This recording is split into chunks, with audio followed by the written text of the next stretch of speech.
എത്രയെത്ര വീഡിയോ കണ്ടിട്ട്, ആരുടെയൊക്കെ ക്ലാസ്സുകൾ അറ്റൻഡ് ചെയ്തിട്ട്, എത്രയെത്ര ബുക്കുകൾ വായിച്ചിട്ടും പലർക്കും ഇപ്പോഴും സംശയമുള്ള ഒരു ടോപ്പിക്കാണ് ഇംഗ്ലീഷിലെ ആർട്ടിക്കിൾസ്.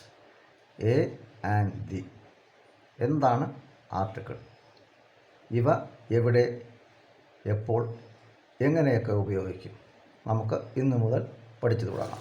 എന്താണ് ആർട്ടിക്കിൾസ്? നാമങ്ങൾക്ക് മുമ്പ് അവയുടെ വിശേഷണങ്ങളായി പ്രയോഗിക്കാറുള്ള 3 വാക്കുകളാണ് ആർട്ടിക്കിൾസ്. A and the.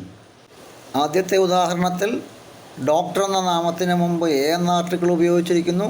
രണ്ടാമത്തേതിൽ എഞ്ചിനീയർ എന്ന നാമത്തിന് മുമ്പ് ആൻ എന്ന ആർട്ടിക്കിൾ ഉപയോഗിച്ചിരിക്കുന്നു. മൂന്നാമത്തെ വാക്യത്തിൽ പേഷ്യൻ്റ് എന്ന നാമത്തിന് മുമ്പ് ദ് എന്ന ആർട്ടിക്കിൾ ഉപയോഗിച്ചിരിക്കുന്നു. അതെന്തുകൊണ്ടാണെന്ന് ഇനി പറയാൻ പോകുന്ന കാര്യങ്ങൾ കൂടി പറയുമ്പോൾ മനസ്സിലാവും. So wait for the next video. Thank U.